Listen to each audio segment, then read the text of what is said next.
Assalamualaikum warahmatullahi wabarakatuh. Nama saya Muhammad Ifan Al-Hijri, NPM 2021010271 dari kelas HKID. Di sini saya akan menjelaskan alur penyelesaian sengketa tata usaha negara.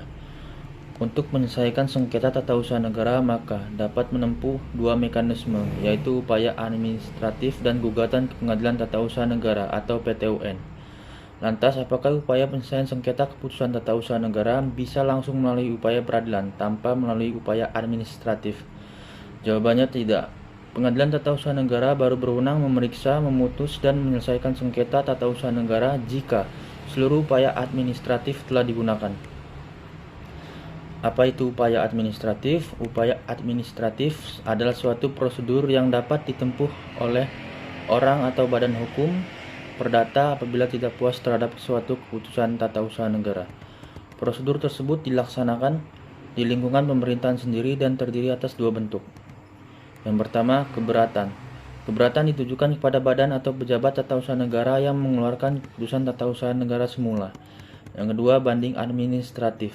Pengajuan surat banding administratif ditujukan kepada atasan, pejabat, atau instansi lain yang berwenang memeriksa ulang keputusan tata usaha negara yang disengketakan. Berbeda dengan prosedur di Pengadilan Tata Usaha Negara, prosedur banding administratif dan prosedur keberatan dilakukan dengan penilaian lengkap, baik dari segi penerapan hukum maupun dari segi kebijaksanaan instansi yang memutus. Berdasarkan peraturan perundang-undangan yang menjadi dasar dikeluarkannya keputusan tata usaha negara, dapat dilihat apakah suatu keputusan tata usaha negara dimungkinkan untuk ditempuh upaya administratif. Gugatan melalui Pengadilan Tata Usaha Negara. Penyelesaian sengketa melalui Pengadilan Tata Usaha Negara dapat dilakukan ketika tidak tersedia penyelesaiannya melalui upaya administratif. Yang kedua, jika peraturan dasar dikeluarkannya keputusan tata usaha negara hanya menentukan upaya administratif berupa pengajuan surat keberatan, maka gugatan terhadap keputusan tata usaha negara yang bersangkutan diajukan kepada Pengadilan Tata Usaha Negara.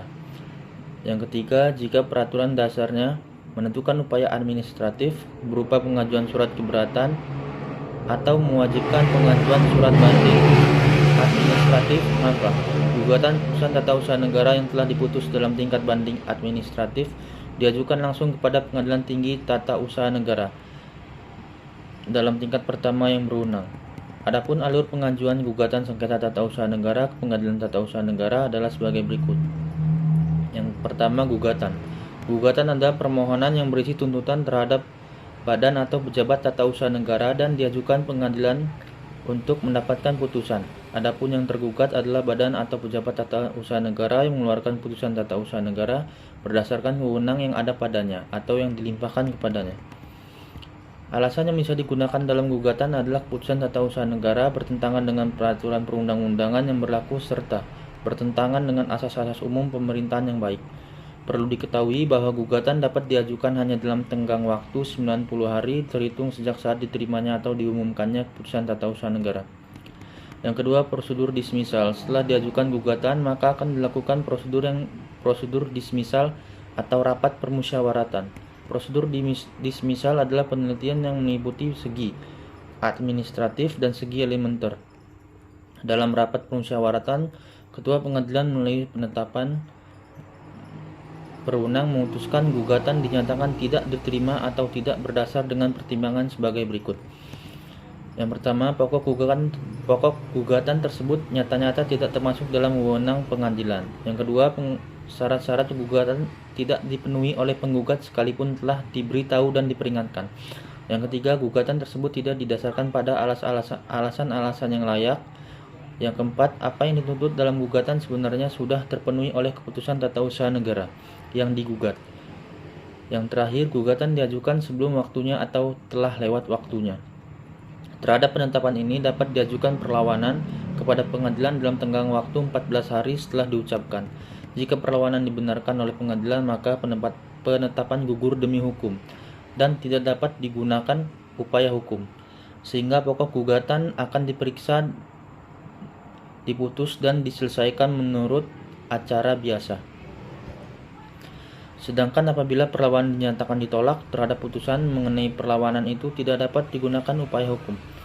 baik upaya hukum biasa maupun upaya hukum luar biasa. Apabila pihak pelawan mengajukan permohonan banding atau upaya hukum lainnya, maka panitera berkewajiban membuat akta penolakan banding atau upaya hukum lainnya. Selanjutnya, pemeriksaan persiapan. Sebelum pemeriksaan pokok sengketa dimulai, hakim wajib mengadakan pemeriksaan persiapan untuk melengkapi gugatan yang kurang jelas. Dalam pemeriksaan persiapan, hakim wajib memberi nasihat kepada penggugat untuk memperbaiki gugatan dan melengkapinya dengan data yang diperlukan dalam jangka waktu 30 hari. Yang kedua, dapat meminta penjelasan kepada badan atau pejabat tata usaha negara yang bersangkutan. Apabila dalam jangka waktu 30 hari penggugat belum menyempurnakan gugatan, maka hakim akan memutus bahwa gugatan tidak dapat diterima. Maka apabila hal demikian terjadi, penggugat tidak dapat menggunakan upaya hukum tetapi dapat mengajukan gugatan baru. Selanjutnya, pemeriksaan perkara. Setelah dilakukan pemeriksaan persiapan, maka akan dilakukan pemeriksaan perkara untuk mendapatkan putusan. Pengadilan memeriksa dan memutus sengketa dengan 3 orang hakim dengan pemeriksaan acara biasa. Setelah pemeriksaan sengketa selesai, kedua belah pihak diberi kesempatan untuk mengemukakan pendapat terakhir berupa kesimpulan. Yang terakhir, putusan. Putusan pengadilan tata usaha negara dapat berupa gugatan ditolak, dikabulkan, tidak diterima, atau gugur. Terhadap putusan pengadilan tata usaha negara dapat dimintakan pemeriksaan banding oleh penggugat atau tergugat kepada Pengadilan Tinggi Tata Usaha Negara. Bahkan jika penggugat tidak juga puas dengan putusan tersebut, dapat dilakukan upaya hukum kasasi hingga upaya hukum luar biasa peninjauan kembali kepada Mahkamah Agung. Sekian dari saya akhiri. Wabillahi taufiq wal hidayah. Wassalamualaikum warahmatullahi wabarakatuh.